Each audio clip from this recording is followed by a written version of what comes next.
Here now, Joe Concha, the Hill media columnist. He's also a Fox Business contributor. Disastrous kind of sums up Jeff Zucker's reign at the head of CNN, but again, CNN is saying that there were journalistic standards that were broken, but what are they? Doesn't the public deserve to know, certainly their viewers, what really went down and why Zucker and now Gollust are Gone out? I think it's safe to say, Dagan, that we can now entirely officially drop this whole charade that this was about a consensual relationship between a single executive and Jeff Zucker and a single executive and Allison Gollust.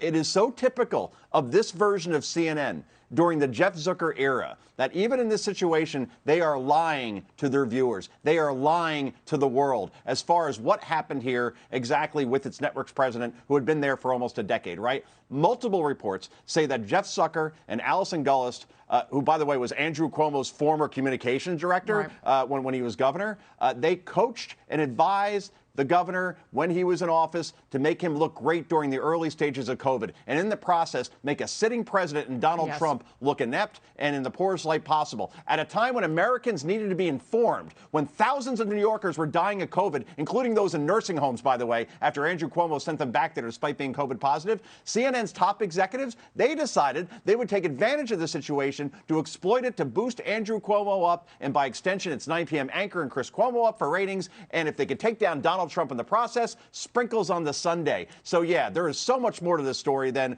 oh, two executives, they had a relationship and didn't tell anybody about it, when the whole world, at least in this business, knew plenty about it for years now. Oh, the relationship started, according to them, it turned sexual during COVID. When the relationship was going on before either one of them showed up at CNN, according to reports, really according to anybody who's ever been around the two of them for the last well over a decade. Katie Couric. Yeah, well over. Katie Couric wrote about it in her book. I just want to point out that Zucker, I didn't know you were supposed to pronounce it Zucker, because Zucker rhymes with, well, you do the math. Zucker said Fox News isn't a news organization. But Zucker and his home slice, they broke a basic tenet of journalism. They call Fox News state-run TV, while literally here you have the network president and his girlfriend and their number one anchor, which again, I get it, it's like being the skinniest kid at fat camp, being the number one anchor at CNN, are all advising a governor on how to look great during COVID and how to make Donald Trump look horrible. And look at the result. Why would they do this, right? Well, Andrew Cuomo got a $5.1 million book deal in the process, for a book no one bought, by the way, for all the free glowing publicity he got from the interviews with his brother. Zucker and Gollust, hey, they get to take a victory lap because they got ratings they sorely needed. And now the network, I wrote about this last week, and it's not hyperbole, they have completely collapsed. When you lose 9 out of 10 viewers, when compared to the same time last year, Dagan, and Zucker's out, and Gollust is out, and Chris Cuomo is out, and its credibility is in shambles, that's literally what a collapse looks like.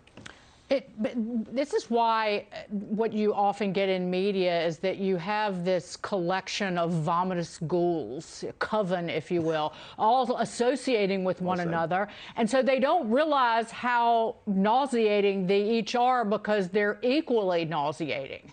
And so they don't really understand how objectionable they are as people and their behavior is. But Joe, before we go, so the big article in the New York Times today involves, there's the allegation of a sexual assault, and those are the words used in the New York Times article that involved Chris Cuomo, that from like 11 years ago, that happened at ABC allegedly. And I'll say this, and Charlie Gasparino is reporting this, but looking at it, it looks like that was clearly leaked by Jeff Zucker's team to damage Chris Cuomo, because he's now on the opposing side between Zucker and his girlfriend. This is literally like the closing scenes of The Godfather now at this point, which is ironic given the nicknames that are involved here in Fredo.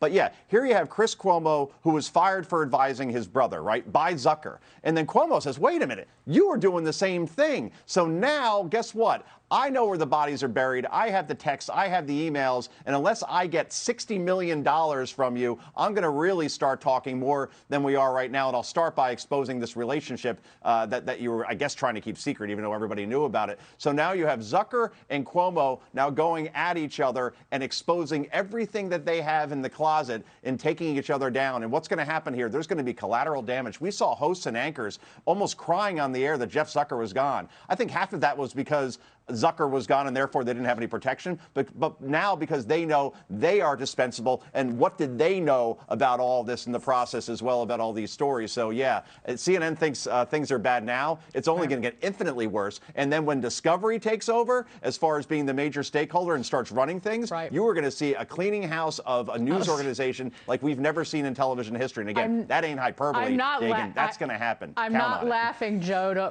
but I wrote that down as one more thing I wanted to add was once the merger between Warner Media and Discovery is complete, they're going to hose that place down. And as my father would say, that network needs a dip and a flea. And by the way, before I go, can I write that down? Can I use that in future segments? Because I'm from Jersey, but I think I can pull it off. Joe, happy birthday, my friend. Thank you. You'll find out in a couple of years, Dagan. When you turn 39, you see the world from a different perspective. So hopefully I'm doing this now for the 8th time. This is a good thing. I'm getting wiser in my older age. You don't look a day over 42. The Venmo got to you. Thank you. Good. I knew you accepted those kidding. Electronic payments. You look great, and you're always great. Joe Concha, happy birthday. Next.